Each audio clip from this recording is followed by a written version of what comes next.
Bonjour tout le monde, j'espère que vous allez bien. Je vous retrouve aujourd'hui avec une nouvelle publication d'album.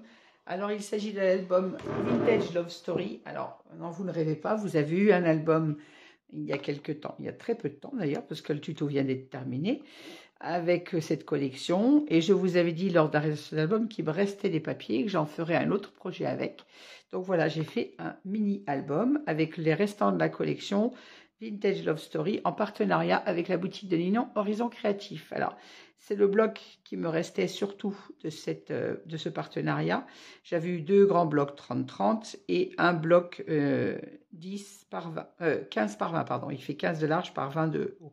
15,2 exactement par 20,2 pour ce bloc, sur lequel je n'avais utilisé que 4 pages, donc il m'en restait 20, dont 3 avec les cartes, avec des cartes dessus. Donc voilà, ça faisait en gros 17 pages à scraper. Donc j'ai fait un mini-album avec, qui est très simple, mais tout mignon, et qui me permet d'avoir utilisé les restes de cette collection. Il me restait également 3 pages 30-30 que j'ai utilisées donc pour mes couvertures extérieures et intérieures de cet album, puisque j'ai fait ma couverture plus grande, bien évidemment, que mes pages, comme d'habitude. Et il me reste également tout ceci de cette collection, puisque Ninon avait mis énormément de pochettes, de stickers, de die-cut. Donc, il me reste encore tous des die-cut cartonnés, des chipboards, voilà, j'y arrivais, chipboards en carton, des die-cut en papier. Il me reste des chutes, bien évidemment, du papier, quelques petites chutes. Et en 30-30, il me reste, je vous sors tout, vous voyez, une page avec les cartes. J'en ai mis dans cet album et j'en ai mis dans l'autre. Mais il m'en reste une page, parce que j'avais donc deux grandes pages comme ça. J'avais avec des 6 papiers de couleur, il m'en reste 2, je crois. Vous voyez, je vous montre ce qui me reste. Ce sont les chutes. J'en ferai des tags ou je ne sais pas, je verrai. Là, il me reste une chute de ce papier uni dans le rose et dans le vert. On avait les côtés recto verso. Et il me reste une page rose entière. Si j'avais su, j'aurais pu faire un rabat sur ma couverture intérieure. Et il me reste une page 30-30 avec les cartes. Et il me reste aussi quelques stickers. Vous voyez, donc j'ai encore de quoi faire un peu joujou avec cette collection. Pas d'album, bien évidemment, mais soit des cartes, soit des tags. Je ne sais pas ce que je vais en faire. À réfléchir. Donc, il y aura encore des petits projets avec cette collection, avec les chutes. Et puis, donc, les die-cut, on peut les utiliser pour faire des cartes, bien évidemment. Donc, je ne manquerai pas de m'en servir dans des réalisations de cartes, des cartes féminines, puisqu'on a, c'est dans les tons dominance rose et fleurs quand même. Voilà ce qu'il me reste pour cette collection.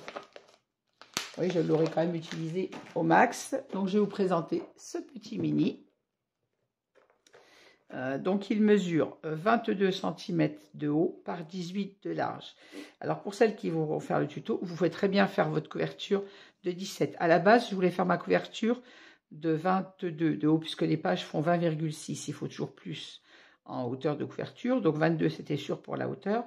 La largeur, je voulais la faire de 17. Le problème, c'est que ça me faisait couper l'image que je vais vous montrer que j'ai mis en couverture de cet album. J'ai utilisé le papier 30-30 pour les couvertures intérieure et extérieure, et je ne voulais pas couper cette magnifique image plus que je ne la coupais déjà.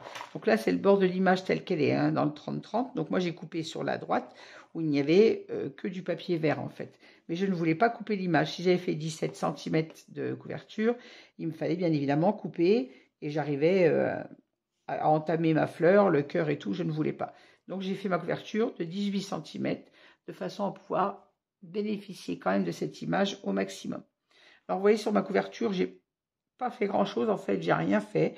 Le papier parle de lui-même. Je voulais rajouter des fleurs, mais je ne veux pas cacher ces magnifiques papiers, je ne veux pas cacher les oiseaux. Limite, j'aurais pu mettre une ou deux petites fleurs ici. Je ne voulais pas, je ne voulais rien gâcher, rien cacher. Donc j'ai laissé tel quel. J'ai juste collé en 3D les petits chipboards de la collection. Les petits cœurs, c'est pareil sur les die cut que j'ai mis en 3D également. C'est tout ce que j'ai fait sur cette couverture. Alors éventuellement, si j'avais eu une page à utiliser, à découper, j'aurais pu mettre les oiseaux en 3D, mais je ne l'ai pas, puisque la page 30-30, l'autre avait été utilisée dans le gros album. Donc je laisse comme ceci. Limite, pourquoi pas venir mettre peut-être une ou deux petites fleurs ici. Je vais regarder ce que j'ai comme fleurs. Vous voyez, tout en vous parlant, je réfléchis encore. Alors, est-ce que j'ai des fleurs blanches de tête là-dedans?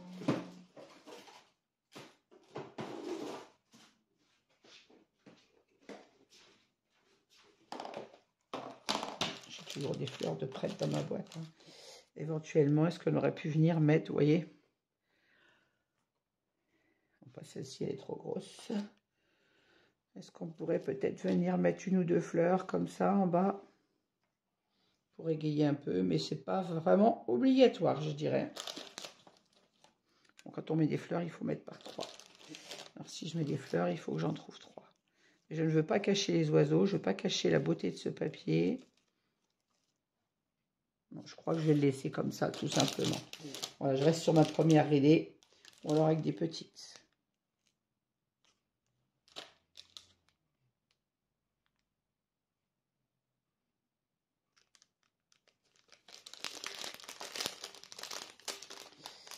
Vous voyez, j'ai fini mon album, je viens vous faire la présentation, et tout en faisant la présentation, je réfléchis encore.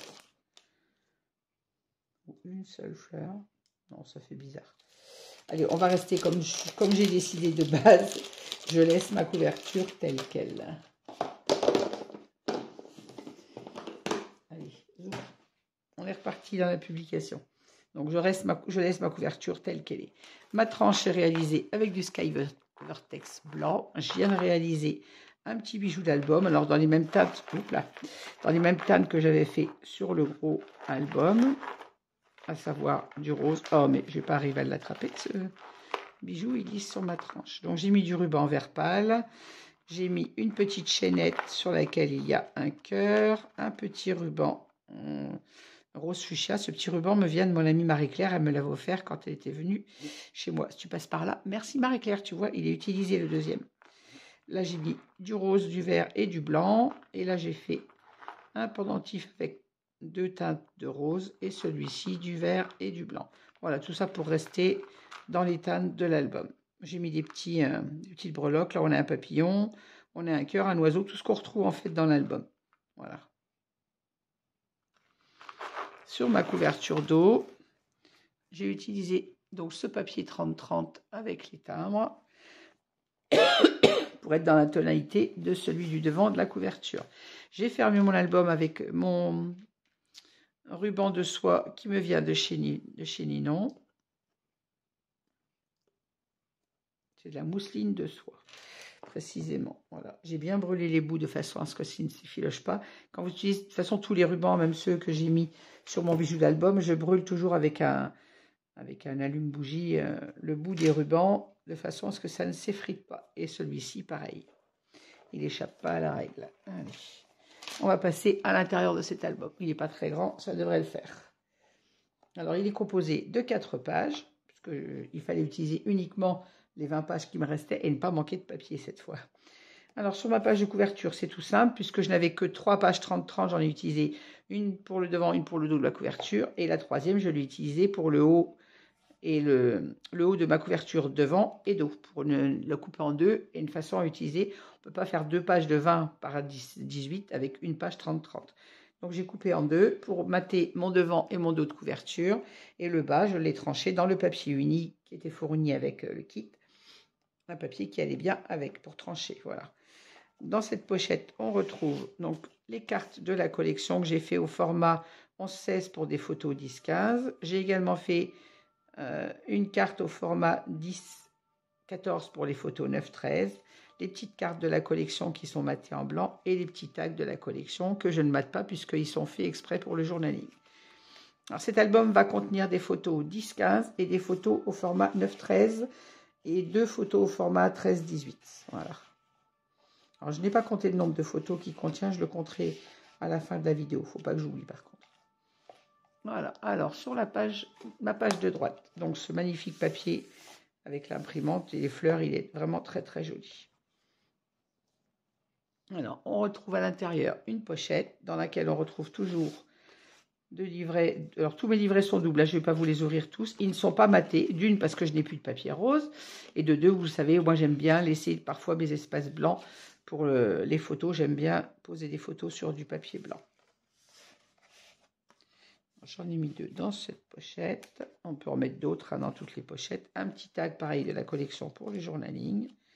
Ici, on retrouve 2 rabats photos, comme ceci, comme ceci. Alors, vous le verrez dans le tuto. Je n'ai pas maté l'intérieur de mes rabats photos, pas par fainéantise, mais par manque de papier. Comme j'étais pas sûre d'aller jusqu'au bout, j'ai maté tous mes extérieurs d'espace photo et pas les intérieurs. Et limite, moi, je me dis, j'aime bien mettre des photos sur des papiers unis. Toutes les photos ne vont pas sur un papier rose. Donc, comme ça, j'aurai des fonds roses et des fonds blancs pour les photos. Sur le dos de cette page 1, on a un petit rabat comme ceci qui nous laisse... Ah, ben il n'est pas grand, fait quoi, comme que je bouge. Un espace photo, un papier de la collection. On a de nouveau un petit rabat, donc celui-ci pour une photo 9-13. Et les autres, ça c'est un espace pour les photos 10-15. Une carte également pour les collages des photos dans cette pochette. Les petits die cuts de la collection. Oui, sur ma page principale, je ne vous ai pas montré. Là, c'est pareil, j'ai mis les die cuts de la collection. J'ai été légère sur ma décoration de cet album puisque les pages sont quand même assez chargées. Ça parle de lui-même, mais c'est suffisant comme ça. Vous voyez, comme sur cette page, je n'ai rien mis du tout. S'il y a juste le petit fil conducteur, un cœur à chaque... les petits die cuts qu'il y avait dans ces pochettes, j'ai mis un des petits cœurs sur chaque page. Voilà. Alors ici, on retrouve une pochette, toujours avec un livret double, une petite carte et un petit tag pour le journaling. Pareil, un petit die cut de la collection, j'en ai pas mis plus. Et ici, on retrouve 2 espaces photos. Et tout est aimanté, comme vous le voyez, tout ferme bien. Sur le dos de cette page, on a... Alors là, j'ai mis un papillon que j'ai mis en 3D. La page est papillon, j'ai mis un gros dessus, tout simplement. Ici, on a des espaces photos au format 10-15. Alors là, c'est pareil, mon petit die cut. Alors, je vais chercher mon espace photo. Je prends toujours habituellement. Donc ça, c'est un format photo 10-15. Oui, la photo va venir là. Le die cut n'est pas collé entièrement de façon à laisser passer la photo. Et là, on a donc des espaces photos 10-15. On peut en mettre une ici si on le souhaite. Hein. Moi, je n'en mets jamais parce que je ne veux pas qu'on voit les photos de l'extérieur. Là, on a un livret au format 13-18. Donc, pour 2, voire 3 photos. Moi, je n'en mets jamais derrière, mais bon. Libre cours d'en mettre une. Oh, je ne vais pas y aller. Voilà. Page suivante, on retrouve le petit cœur.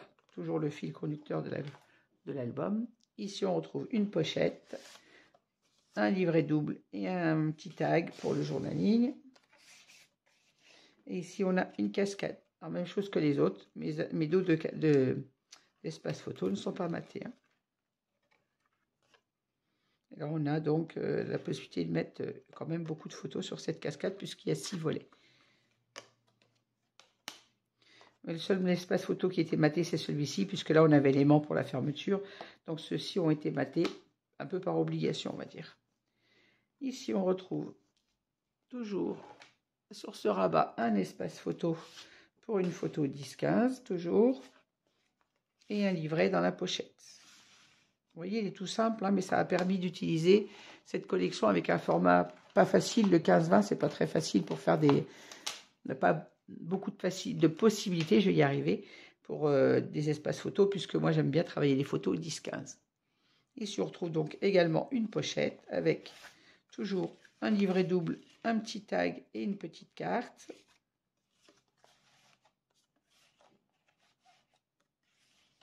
Ici, on a 3 espaces photos. Alors, au format, celui-ci est au format 10-15 et ces deux-là sont au format 9-13. Sachant que dessous, soit vous remettez 2 photos de 9-13, soit vous mettez... on peut mettre 2 photos 10-15 s'il n'y a pas d'espace photo, mais ça fait juste. Alors, si on met une 10-15, je la mettrai, moi, à la verticale. Voilà. Et le tout est aimanté de façon à ce que ça ne bouge pas et la page ferme très bien. Ici, on a de nouveau une carte double, un rabat qui s'ouvre vers le haut avec un espace photo toujours au format 10-15. Ici, on a une pochette dans laquelle on peut rajouter éventuellement, en plus du livret, d'autres photos. On a ici 2 espaces photos au format 9-13. Et ici, un autre espace photo au format 10-15 toujours. Voilà. On referme cette page. Alors là, si on ne veut pas mettre le livret dedans, on peut très bien dessus, on peut très bien le mettre à l'intérieur. Hein. Là, de toute façon, le rabat est aimanté. Le livret n'est là que pour décorer, pas pour fermer. Et on retrouve notre page de couverture à l'identique de la première, le même papier en haut, le même papier en bas, les petits die cut de la collection. Là, j'ai mis le chipboard de carton de la collection également. Chipboard cartonné qui était livré. Dans le kit, j'en avais un. Dans le partenariat, j'en avais un que j'ai mis là également, que je ne vous ai pas montré tout à l'heure. Et donc, à l'intérieur de cette pochette, on retrouve toujours 2 livrets doubles. Alors, un au format 10-15, un au format 9-13 pour les photos 9-13, une petite carte et un petit tag, toujours pour le journaling.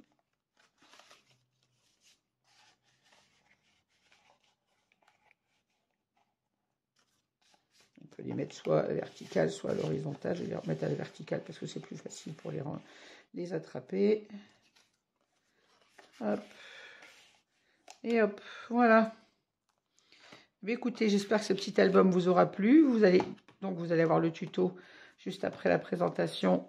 Vous aurez le tuto au même rythme que d'habitude, c'est-à-dire une page un jour sur 2.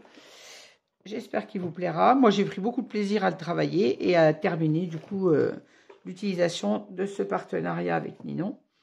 Parce qu'il restait quand même pas mal de papier. Ça serait dommage de les laisser dormir dans une pochette alors qu'on pouvait réaliser un petit mini-album. En tout cas, je vous remercie de m'avoir suivi. N'hésitez pas à mettre un petit pouce en l'air si vous avez aimé cette vidéo, à me laisser vos commentaires auxquels je réponds très vite. Toujours, du moins, pardon, pas toujours très vite, mais je réponds toujours. Et je vous dis à très vite pour le tuto de cet album. Merci, au revoir, bonne journée à tous et à bientôt avec d'autres créations. Merci. Petit rajout à ma vidéo, j'ai oublié de compter les photos à la fin de la présentation. Donc, je reviens avec vous pour les compter. Donc, ici, on a 2 cartes. Une au format 10-15, enfin 11-16, donc pour les photos 10-15, et une au format 10-14 pour les photos 9-13. Donc, ça nous fait 2 en 10-15 et 2 en 9-13. À l'intérieur de ce rabat, 1, 2, 3, 4. Alors, moi, je compte une 10-15, puisque si on mettait 9-13, vous en mettez 2. Moi, je compte une 10-15, parce que je préfère les formats 10-15. Donc, ça me fait 1, 2, 3, 4, 5, 6, 7, 8, 9 pour cette page. Parce qu'on a ici deux livrets. Ça fait 4, 5, 6, 7, 8, 9, c'est ça. Ici, on a 1, 2, 3 au format 10-15 et 2 au format 9-13. Ici, on a 2, 3 format 10-15 et 1, 2, 3, 4 au format 9-13. Ici, 1, 2, 3 en 10-15. Et on a 2 au format 13-18. Je n'avais pas compté cela. 13-18, 2. Ici, on a 2 encore au format 10-15. Et en format 9-13, 2, 4, 6, 8, 10, 12, 13. 13 photos au format 9-13 sur celle-ci. Ici, 1, 2, 3 au format 10-15. Ici, 1, 2, 3, 4, 5 en 10-15. Celui-ci est à rabat. Oh, pardon, je ne suis pas dans le champ. Celui-ci est à rabat 10-15. Donc, ça fait 2 plus 2 dans la livret, ça fait 4. Plus une au fond, ça fait 5. Et 1, 2, 3, 4 au format 9-13. Et ici, nous avons 2, 3, 4. Une au fond, ça fait 5 en 10-15. Et 1, 2, 3, 4 en 9-13.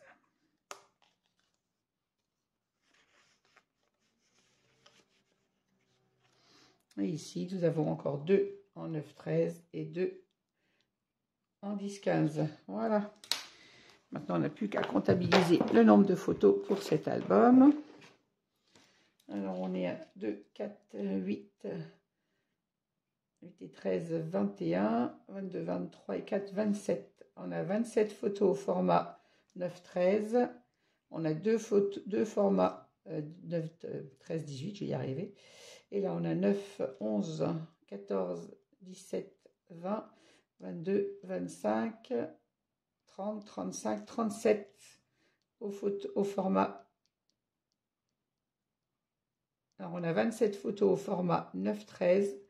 On a 37 photos au format 10-15 et 2 photos, je vais y arriver, au format 9, 10, 13, 18. Ouh là là! Quand il faut compter, elle bafouille, cette petite dame. Voilà, donc au total, ça nous fait quand même beaucoup de photos pour un petit mini-album avec un reste de collection. On est quand même à 37 et 27. 64 photos, plus 2 grandes, 66 photos. 66 photos pour un petit mini-album avec un reste de collection. C'est quand même pas mal. Voilà, n'hésitez pas à me dire ce que vous en pensez. Cette fois, je vous dis à bientôt. Merci de m'avoir suivi. Et encore, désolé pour mes bafouillages. Merci, au revoir à tous.